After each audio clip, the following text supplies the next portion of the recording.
Hello guys, അപ്പോൾ എല്ലാവർക്കും പുതിയൊരു വീഡിയോയിലേക്ക് സ്വാഗതം. ഈ വീഡിയോ നമ്മൾ വളരെ പെട്ടെന്ന് എടുത്ത് അപ്ലോഡ് ചെയ്യുന്ന ഒരു വീഡിയോ ആണ്. കാരണം ഒത്തിരി സ്റ്റുഡൻസ് നമ്മളോടൊന്ന് ചെയ്യുമോ, ഒരു ഐഡിയ പറഞ്ഞു തരുമോ, ഒന്ന് ക്ലിയർ ആക്കി തരുമോ എന്ന് പറഞ്ഞതിൻ്റെ അടിസ്ഥാനത്തിൽ നിങ്ങൾക്ക് വളരെ ഹെൽപ്ഫുൾ ആവുന്ന, നാളത്തെ മലയാളം പരീക്ഷ എഴുതാൻ പോകുന്ന എല്ലാ സ്റ്റുഡൻസിനും ഹെൽപ്ഫുൾ ആവുന്ന ഒരു വീഡിയോ ആണ് ഇന്ന് ചെയ്യുന്നത്. സോ വലിച്ചു നീട്ടി നമ്മൾ ലെങ്തി ആക്കുന്നില്ല, നമുക്ക് കാര്യത്തിലേക്ക് കടക്കാം. നാളെ കേരളത്തിലെ കേരള സിലബസിൽ പഠിക്കുന്ന എല്ലാ സ്റ്റുഡൻസിനും മലയാളത്തിൻ്റെ ലാംഗ്വേജിൻ്റെ എക്സാം ആണ് അല്ലേ. SSLC കുട്ടികൾക്ക് ഹിന്ദിയുടെ എക്സാമും ഉണ്ട്. മലയാളത്തിൽ പ്രധാനമായിട്ടും വിദ്യാർത്ഥികൾ നേരിടുന്ന ഒരു പ്രശ്നം, സമയത്തിനുള്ളിൽ ക്വസ്റ്റ്യൻസ് കംപ്ലീറ്റ് ചെയ്യാൻ പറ്റുന്നില്ല. എത്ര എഴുതിയിട്ടും നല്ല മാർക്ക് കിട്ടുന്നില്ല. ഒരു 35 വന്ന് നിൽക്കുക, A+ ലെവലിലേക്ക് എത്തുന്നില്ല, ഫുൾ മാർക്കിലേക്ക് എത്തുന്നില്ല എന്നുള്ളതാണ് വിദ്യാർത്ഥികളുടെ പ്രധാന ഡൗട്ട്, പ്രധാന പ്രശ്നം. അപ്പോൾ എനിക്ക് എക്സാമിന് മലയാളത്തിൽ എല്ലാ പരീക്ഷയും എനിക്ക് തോന്നുന്നു 9ാം ക്ലാസ്സിൽ ഏതോ ഒരു പരീക്ഷയ്ക്ക് എനിക്ക് 1 മാർക്ക് നഷ്ടപ്പെട്ടു. ബാക്കി എല്ലാ പരീക്ഷയ്ക്കും എനിക്ക് ഫുൾ മാർക്കായിരുന്നു. ഈവൻ യൂണിവേഴ്സിറ്റി പരീക്ഷയ്ക്ക് പോലും എനിക്ക് 100ൽ 100 മാർക്കാണ് മലയാളത്തിന് കിട്ടിയിട്ടുണ്ടായിരുന്നത്. സോ അതിൻ്റെ ഒരു എക്സ്പീരിയൻസ് വെച്ചിട്ട് ഞാൻ നിങ്ങൾക്ക് വളരെ ക്ലിയർ ആയിട്ട് എന്തൊക്കെ കാര്യങ്ങൾ നമ്മൾ ആഡ് ചെയ്യണം, എങ്ങനെ നമ്മൾ പേപ്പർ പ്രസൻറ്റ് ചെയ്യണമെന്ന് വളരെ ക്ലിയർ ആയിട്ട് ഞാൻ പറഞ്ഞു തരും. സോ മക്കളെല്ലാവരും അത് ഫോളോ ചെയ്യുക. അപ്പോൾ ആദ്യമായിട്ടാണ് നമ്മുടെ ചാനൽ കാണുന്നതെങ്കിൽ ഒന്ന് സബ്സ്ക്രൈബ് ചെയ്യുവാനും നിങ്ങളുടെ അഭിപ്രായങ്ങളെല്ലാം കമൻറ്റ് ബോക്സിൽ ഇടുവാനും, ഇനി നിങ്ങൾക്ക് ഏത് ടൈപ്പ് വീഡിയോസ് ആണ് വേണ്ടതെന്ന് കമൻറ്റ് ബോക്സിൽ പറഞ്ഞു കഴിഞ്ഞാൽ നമ്മൾ അത് ചെയ്യുന്നതായിരിക്കും. ഓക്കെ, ഫസ്റ്റ് ടൈം മാനേജിന് മുമ്പ് നമുക്ക് എങ്ങനെ ഒരു പേപ്പർ അട്രാക്റ്റീവ് ആക്കി മാറ്റാമെന്ന് നോക്കാം. എടാ മക്കളെ, മലയാളമാണ്, എല്ലാവർക്കും എല്ലാ ക്വസ്റ്റ്യൻസും അറിയാം അല്ലേ, അറിയാനുള്ള സാധ്യത കൂടുതലുമാണ്. അപ്പോൾ ഞാൻ പരീക്ഷയ്ക്ക് എഴുതിയിരുന്ന ഒരു രീതി എന്ന് പറയുന്നത്, ഞാൻ ഓർഡറിലാണ് ക്വസ്റ്റ്യൻസ് എഴുതിയിരുന്നത്. 1 മുതൽ അവസാനം വരെയുള്ള ചോദ്യങ്ങൾ അതേ ഓർഡറിൽ പാർട്ടായിട്ട് തിരിച്ചിട്ടാണ് ഞാൻ എഴുതിക്കൊണ്ടിരുന്നത്. കാരണം എല്ലാ ചോദ്യങ്ങളെ പറ്റിയിട്ട് നമുക്കൊരു ധാരണ ഉണ്ടെങ്കിൽ നമുക്ക് അങ്ങനെ ചെയ്യാം. അത് ടീച്ചേഴ്സിൻ്റെ അട്രാക്ഷൻ പിടിച്ചു പറ്റും. നമ്മുടെ പേപ്പർ നോക്കുന്ന ടീച്ചറിന് ഇത്രയും പേപ്പർ അവർ നോക്കി ഒരു മുഷിപ്പിലിരിക്കുമായിരിക്കും, അപ്പോഴായിരിക്കും നമ്മുടെ പേപ്പർ കിട്ടുന്നത്. അപ്പോൾ ടീച്ചർ വളരെ എന്താണ് താല്പര്യത്തോടെ നോക്കണം. ഇപ്പൊ നമ്മുടെ ഓണപ്പരീക്ഷ എന്ന് പറയുമ്പോൾ എല്ലാ ടീച്ചേഴ്സും നമ്മുടെ പേപ്പർ നോക്കും. പക്ഷേ നമ്മൾ ബോർഡ് എക്സാമിലേക്ക് പോകുമ്പോൾ ടീച്ചേഴ്സിന് പേപ്പർ നോക്കാൻ ഭയങ്കര മടിയാണ്. കാരണം ഒരു ടൈം പീരീഡിനുള്ളിൽ കുറേ പേപ്പേഴ്സ് നോക്കി തീർക്കണം. ഈ ഒരു സാഹചര്യത്തിൽ നമ്മുടെ പേപ്പർ എത്രമാത്രം അട്രാക്റ്റീവ് ആവുന്നോ അവിടെയാണ് നിങ്ങൾക്ക് മാർക്ക് മേടിക്കാൻ കഴിയുന്നത്. സോ ഈ ഒരു സാഹചര്യത്തിൽ നമ്മൾ എത്രമാത്രം അട്രാക്റ്റീവായിട്ട് നമ്മുടെ പേപ്പർ പ്രസന്റ് ചെയ്യുന്നു അവിടെയാണ് നമുക്ക് മാർക്ക് വീഴുന്നത്. അപ്പോൾ നിങ്ങൾക്ക് എല്ലാ ചോദ്യങ്ങളും ഉറപ്പാണ്. നമുക്ക് 15 മിനിറ്റ് കൂൾ ഓഫ് ടൈം ഉണ്ടല്ലോ, ക്വസ്റ്റ്യൻസ് എല്ലാം കൃത്യമായിട്ട് വായിച്ചു നോക്കാം. വായിച്ചു നോക്കിയിട്ട് എല്ലാ ക്വസ്റ്റ്യൻസും നിങ്ങൾക്ക് ഉറപ്പാണെങ്കിൽ 1, 2, 3 ആ ഒരു ഓർഡറിൽ തന്നെ എഴുതുക. ഇനി നമുക്ക് ചില ചോദ്യങ്ങൾ, നമ്മുടെ പാഠഭാഗത്ത് നിന്നുള്ള ചോദ്യങ്ങൾ നമുക്ക് ചോദിക്കുന്ന സമയത്ത് നിങ്ങൾ ഉറപ്പായും എഴുതിയ ആളുടെ പേരും പാഠഭാഗത്തിൻ്റെ പേരും കൃത്യമായിട്ട് ഫസ്റ്റ് ലൈനിൽ നിങ്ങൾ കൊടുത്തിരിക്കണം. അത് ഏത് ചോദ്യമാണെങ്കിലും, നമുക്കിപ്പോൾ 3 മാർക്കിന് ചോദിക്കുന്ന ചോദ്യമാണെങ്കിലും 5 മാർക്കിൻ്റെ ചോദ്യമാണെങ്കിലും 7 മാർക്കിൻ്റെ ചോദ്യമാണെങ്കിലും നമ്മൾ അതിലെല്ലാം ആരാണ് എഴുതിയത്, ഏത് പാഠഭാഗത്തിൽ നിന്നുള്ള കാര്യമാണെന്ന് കൃത്യമായിട്ട് എഴുതി അതൊന്ന് അണ്ടർലൈൻ ചെയ്യണം. നമ്മൾ പരീക്ഷ എഴുതുന്ന സമയത്ത്, നമ്മൾ ഷോർട്ട് എസ്സേ എഴുതുന്ന സമയത്തും എസ്സേ എഴുതുന്ന സമയത്തും ഒക്കെ നമുക്ക് ഏറ്റവും ഇമ്പോർട്ടൻ്റ് ആണെന്ന് തോന്നുന്ന ലൈൻസുകൾക്ക്, അല്ലെങ്കിൽ നമുക്ക് നല്ല സാഹിത്യത്തോടെ നമ്മൾ എഴുതി എന്ന് തോന്നിയിട്ടുള്ള ലൈൻസുകൾ കാണില്ലേ, അതിനെല്ലാം നമ്മൾ അണ്ടർലൈൻ ചെയ്തിട്ട് വേണം നമ്മൾ പരീക്ഷ എഴുതാൻ. കാരണം ഇതൊക്കെ നമ്മൾ ഈ അണ്ടർലൈൻ ചെയ്ത കാര്യങ്ങളൊക്കെ നോക്കുന്ന സമയത്ത് ടീച്ചേഴ്സിന് പെട്ടെന്ന് അത് അട്രാക്റ്റഡ് ആവും ആ ലൈൻ. പിന്നെ ഇത്രയും കൃത്യമായിട്ട് നമ്മൾ എഴുതി എന്നുള്ളതിനൊക്കെ നമുക്ക് അവിടെ മാർക്ക് വീഴാനുള്ള ചാൻസ് വളരെ കൂടുതലാണ്. സോ എപ്പോഴും നമ്മൾ പ്രധാനപ്പെട്ട വാക്കുകൾ, പ്രധാനപ്പെട്ട വ്യക്തികളുടെ പേരുകളൊക്കെ എഴുതുമ്പോൾ ജസ്റ്റ് ഒരു പെൻസിൽ കൊണ്ട് നിങ്ങൾ അണ്ടർലൈൻ ചെയ്യുന്നത് നിങ്ങൾക്ക് മാർക്ക് കൂടുതൽ കിട്ടാൻ സഹായിക്കുന്നതാണ്. അതുപോലെ തന്നെ എല്ലാ ചോദ്യങ്ങൾക്കും നമ്മൾ എഴുതിയ വ്യക്തി ആരാണ്, അതോടൊപ്പം തന്നെ പാഠഭാഗത്തിന്റെ പേര്, ആ കഥയുടെ പേര് കൃത്യമായിട്ട് മെൻഷൻ ചെയ്യണം. കോമൺ ആയിട്ട് എല്ലാ മലയാള പരീക്ഷകളിലും കാണുന്ന ഒരു ചോദ്യമാണ് ഉപന്യാസം എഴുതുക അല്ലെങ്കിൽ ഒരു പ്രഭാഷണം എഴുതുക എന്ന് പറയുന്നത്. ഉപന്യാസം എഴുതുന്ന സമയത്ത് നിങ്ങൾ കൃത്യമായിട്ട് ഒരു ബോക്സ് ഒക്കെ വരച്ച് ആ ബോക്സിനകത്ത് എഴുതാൻ തന്നെ ശ്രമിക്കുക. പിന്നെ ഉപന്യാസത്തിന് മാർക്ക് കിട്ടാൻ വേണ്ടിയിട്ട് നമ്മൾ ആദ്യം ആ ഉപന്യാസത്തിന് ഒരു തലക്കെട്ട് കൊടുക്കണം, ഒരു ശീർഷകം കൊടുക്കണം. നെക്സ്റ്റ് ശീർഷകം കൊടുത്ത് അണ്ടർലൈൻ ചെയ്തതിന് ശേഷം ഒരു ആമുഖം, ആ വിഷയം എന്താണെന്ന് കൃത്യമായിട്ട് വിവരിക്കുന്ന ആമുഖമാണ് നമ്മൾ രണ്ടാമതായിട്ട് നൽകേണ്ടത്. ആമുഖം നൽകിയതിന് ശേഷം ആ വിഷയത്തെ കൃത്യമായിട്ട് നെക്സ്റ്റ്, നമ്മളിത് ഉപന്യാസം എഴുതുന്ന എല്ലാം ഓരോ പാരഗ്രാഫായിട്ടായിരിക്കണം. അപ്പോൾ ആമുഖം കഴിഞ്ഞിട്ട് അടുത്ത ഖണ്ഡികയിലേക്ക് വരുമ്പോൾ, അടുത്ത പാരഗ്രാഫിലേക്ക് വരുമ്പോൾ ആ വിഷയം കൃത്യമായിട്ട് അവതരിപ്പിക്കുക. അത് ആ ഒരു പ്രശ്നം, ആ ഒരു ടോപ്പിക്ക് മൂലമുണ്ടാകുന്ന പ്രശ്നങ്ങൾ എന്തെങ്കിലും ഉണ്ടെങ്കിൽ ആ പ്രശ്നങ്ങൾ കൃത്യമായിട്ട് വിലയിരുത്തുക.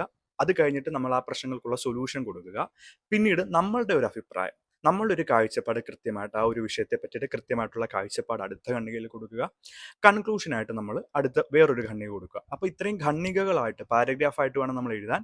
ഒരു മെസ്സേജ് കൂടി കൊടുത്തുകൊണ്ട് നമ്മൾ കൺക്ലൂഡ് ചെയ്യുന്നതായിരിക്കും എപ്പോഴും ഉപന്യാസത്തിന് മാർക്ക് മേടിക്കാനുള്ള ഒരു എളുപ്പ വഴി എന്ന് പറയുന്നത്. അടുത്തൊരു ചോദ്യമാണ് കഥാപാത്ര നിരൂപണം എന്ന് പറയുന്നത്. ഈ കഥാപാത്ര നിരൂപണം എഴുതുന്ന സമയത്ത് നമ്മുടെ പാഠപുസ്തകത്തിൽ ആ കഥാപാത്രത്തെ പറ്റിയിട്ട് കുറേ കാര്യങ്ങൾ പറയുന്നുണ്ടായിരിക്കും. അതെല്ലാം നിങ്ങളൊന്ന് അണ്ടർലൈൻ ചെയ്ത് അത് പഠിക്കുക. അത് അതേപടി എഴുതാൻ ശ്രമിക്കുക. ആ കഥാപാത്രത്തിന്റെ പ്രത്യേകത എന്താണ്, രൂപം എങ്ങനെയാണ്, വസ്ത്രധാരണ രീതി എന്താണ്, സ്വഭാവ സവിശേഷതകൾ എന്തൊക്കെയാണ്, ഇങ്ങനെയുള്ള കാര്യങ്ങൾ കൃത്യമായിട്ട് ആ പാഠഭാഗത്തിൽ പറയുന്ന കാര്യങ്ങൾ നിങ്ങൾ അതേപടി എഴുതാൻ വേണ്ടിയിട്ട് ശ്രമിക്കുക. അങ്ങനെ എഴുതുമ്പോൾ ഈ നമ്മുടെ പേപ്പർ വായിക്കുന്ന ഒരു അധ്യാപകന് കൃത്യമായിട്ട് നമുക്ക് ആ പാഠഭാഗം അറിയാം, നമ്മൾ നന്നായിട്ട് വായിച്ചിട്ടുണ്ട്, ഇതിന്റെ ആശയം അറിയാം എന്നുള്ളൊരു ബോധ്യം ലഭിക്കുകയും നമുക്ക് അവിടെ കൃത്യമായിട്ട് മാർക്ക് നേടുവാൻ വേണ്ടിയിട്ട് കഴിയുകയും ചെയ്യും. പിന്നെ ആ ഒരു കഥാപാത്രത്തെ പറ്റിയിട്ട് നമ്മൾക്ക് ആ ഒരു പാഠഭാഗം വായിച്ചപ്പോൾ ആ ഒരു കഥാപാത്രത്തെ പറ്റിയിട്ട് നമുക്ക് തോന്നിയിട്ടുള്ള ചില കാര്യങ്ങളില്ലേ, അതുകൂടി നമ്മൾ കഥാപാത്ര നിരൂപണത്തിൽ എഴുതാൻ വേണ്ടിയിട്ട് ശ്രമിക്കുക. അങ്ങനെ വേണം നമ്മൾ കഥാപാത്ര നിരൂപണം തയ്യാറാക്കാൻ വേണ്ടിയിട്ട്. പ്രത്യേകിച്ച് ശ്രദ്ധിക്കണം, നമ്മൾ കുറേ കാര്യങ്ങൾ വലിച്ചുവാരി എഴുതുകയല്ല. പുസ്തകത്തിൽ പറഞ്ഞിട്ടുള്ള കുറേ ആ കഥാപാത്രത്തിനെ അവതരിപ്പിക്കുമ്പോൾ അല്ലെങ്കിൽ ആ കഥാപാത്രം ആ കഥയിലൂടെ സഞ്ചരിക്കുന്ന സമയത്ത് പുസ്തകത്തിൽ കുറേ കാര്യങ്ങൾ പറയുന്നുണ്ടായിരിക്കും. ആ കാര്യങ്ങൾ അതേപടി നിങ്ങൾ ആ ഒരു വേർഡ് അല്ലെങ്കിൽ ആ ഒരു സന്ദർഭം അതേപടി എഴുതാൻ വേണ്ടിയിട്ട് ശ്രമിക്കേണ്ടതാണ്. ഇത് നിങ്ങൾക്ക് മാർക്ക് കിട്ടാൻ വേണ്ടിയിട്ട് നല്ല ചാൻസ് ഉയർത്തുന്ന ഒന്നാണ്. ഇനി നെക്സ്റ്റ് ഒരു ടൈപ്പ് എന്ന് പറയുന്നത് നമുക്കൊരു കോണ്ടെക്സ്റ്റ് തരും. ആ കോണ്ടെക്സ്റ്റ് വെച്ചിട്ട് നിങ്ങളുടെ അഭിപ്രായം എന്താണ്, അല്ലെങ്കിൽ ഈ ഒരു ആശയത്തോട് നിങ്ങൾ യോജിക്കുന്നുണ്ടോ, ഈ ഒരു ടൈപ്പ് ചോദ്യം കാണും. ഇങ്ങനെ ഒരു ചോദ്യം ചോദിക്കുന്ന സമയത്ത് കൃത്യമായിട്ട് നിങ്ങളുടെ അഭിപ്രായം ആദ്യം എഴുതണം. ഒന്നെങ്കിൽ ഇപ്പം നമ്മൾ യോജിക്കുന്നുണ്ടെങ്കിൽ ഈ പറഞ്ഞ അഭിപ്രായത്തോട് നമ്മൾ യോജിക്കുന്നു, അല്ലെങ്കിൽ ഇതിനോട് ഞാൻ വിയോജിക്കുന്നു എന്നുള്ള കാര്യം പറഞ്ഞതിന് ശേഷം മാത്രമേ നമ്മൾ അതിൻ്റെ എക്സ്പ്ലനേഷൻ കൊടുക്കാവൂ. അതോടൊപ്പം തന്നെ ആ ഒരു ഭാഗം ഏത് പാഠഭാഗത്തിൽ നിന്നിട്ടാണ് പറഞ്ഞിട്ടുള്ളത്, അത് എഴുതിയിട്ടുള്ള വ്യക്തി ആരാണ് എന്നുള്ള കാര്യം കൂടി അവിടെ മെൻഷൻ ചെയ്യാൻ വേണ്ടിയിട്ട് ശ്രമിക്കേണ്ടതാണ്. അപ്പോൾ നമ്മുടെ അഭിപ്രായം, നമ്മുടെ വിശകലനം എഴുതാൻ പറയുന്ന സമയത്ത് നമ്മുടെ ഒരു കാഴ്ചപ്പാട് ആദ്യം എഴുതിയതിന് ശേഷം മാത്രമേ അങ്ങനെയുള്ള ചോദ്യങ്ങൾക്ക് ഉത്തരം നൽകാൻ വേണ്ടിയിട്ട് നിങ്ങൾ ശ്രമിക്കാവൂ. ഓക്കെ, ഇനി നമുക്ക് കൃത്യമായിട്ട് ടൈം മാനേജ്മെന്റിലേക്ക് പോവാം. ഈ ടൈം മാനേജ്മെന്റ് എന്ന് പറയുന്നത് നമ്മുടെ എക്സാമിന് വളരെ പ്രധാനപ്പെട്ട ഒരു കാര്യമാണ്. പല കുട്ടികൾക്കും എല്ലാ ചോദ്യങ്ങളും അറിയാം, പക്ഷേ എക്സാം കൃത്യമായിട്ട് എഴുതി തീർക്കാൻ കഴിയാത്ത അവസ്ഥയാണ് ഉള്ളത്. പ്രത്യേകിച്ച് 10ാം ക്ലാസ്സിലെ മക്കളെ സംബന്ധിച്ചിടത്തോളം time management is very crucial. നിങ്ങൾ നാളത്തെ എക്സാമിന് നിങ്ങൾ ബോർഡ് എക്സാം ആണ് എഴുതുന്നത് എന്നുള്ള അതേ ഇമ്പോർട്ടൻസിൽ തന്നെ എക്സാം എഴുതാൻ വേണ്ടിയിട്ട് പോവുക. അപ്പോൾ നമുക്ക് ഓരോ മാർക്കിനും എത്ര വീതം ടൈം ഉപയോഗിക്കാം, അല്ലെങ്കിൽ ഓരോ സെക്ഷനും എത്ര ടൈമാണ് നമ്മൾ ഉപയോഗിക്കേണ്ടത് എന്ന് കൃത്യമായിട്ട് നമുക്ക് നോക്കാം.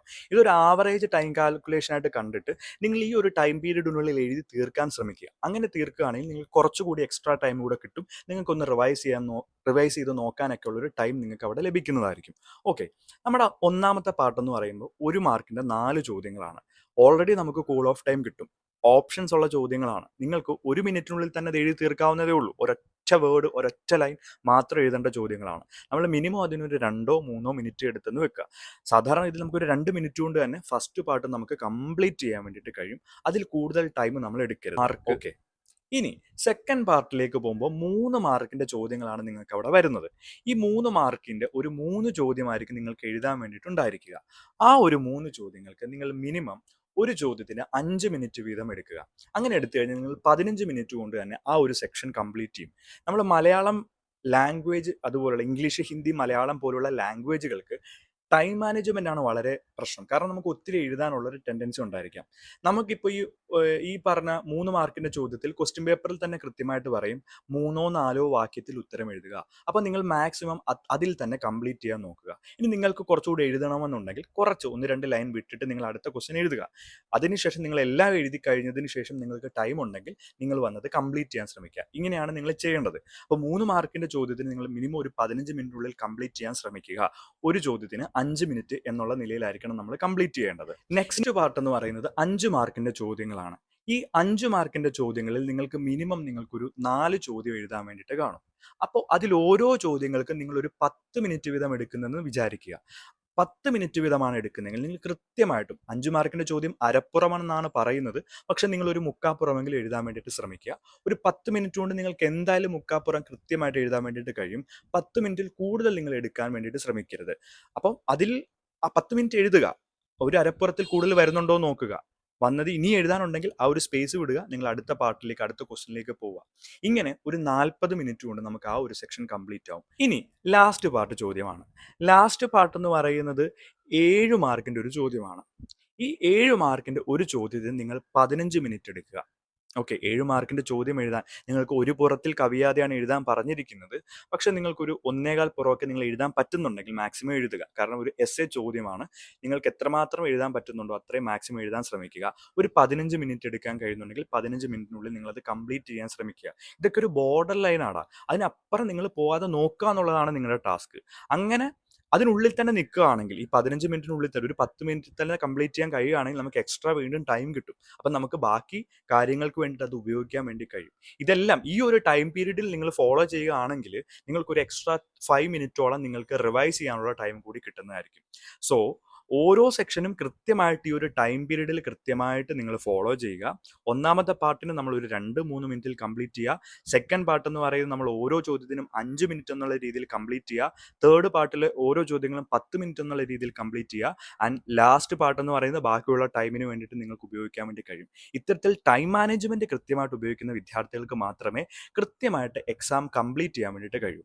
ഒരു ക്വസ്റ്റ്യനെങ്കിലും വിട്ടുപോയി കഴിഞ്ഞു കഴിഞ്ഞാൽ നിങ്ങളുടെ മാർക്കിനെ അത് കൃത്യമായിട്ട് ബാധിക്കും. സോ എല്ലാ ക്വസ്റ്റ്യൻസും കൃത്യമായിട്ട് എഴുതുക എന്നുള്ളതാണ് നിങ്ങളുടെ ലക്ഷ്യം. അപ്പോൾ നിങ്ങളുടെ കയ്യിൽ ഒരു വാച്ച് ഉണ്ടായിരിക്കേണ്ടത് വളരെ നിർബന്ധമായിട്ടുള്ള കാര്യമാണ്. സോ ഈ ഒരു ടൈം മാനേജ്മെന്റ് നിങ്ങൾ ഉപയോഗിക്കുക. അപ്പോൾ കൃത്യമായിട്ട് നമ്മളിത് ഗ്രൂപ്പിൽ ഷെയർ ചെയ്യുന്നതായിരിക്കും. അത് ഫോളോ ചെയ്യാൻ വേണ്ടി ശ്രമിക്കുക. മാക്സിമം എല്ലാവരും അടിപൊളിയായിട്ട് എക്സാം എഴുതുക. കോൺഫിഡൻ്റ് ആയിട്ട് പോയി എക്സാം എഴുതിയിട്ട് വരിക. അപ്പോൾ ഓൾ ദ ബെസ്റ്റ്.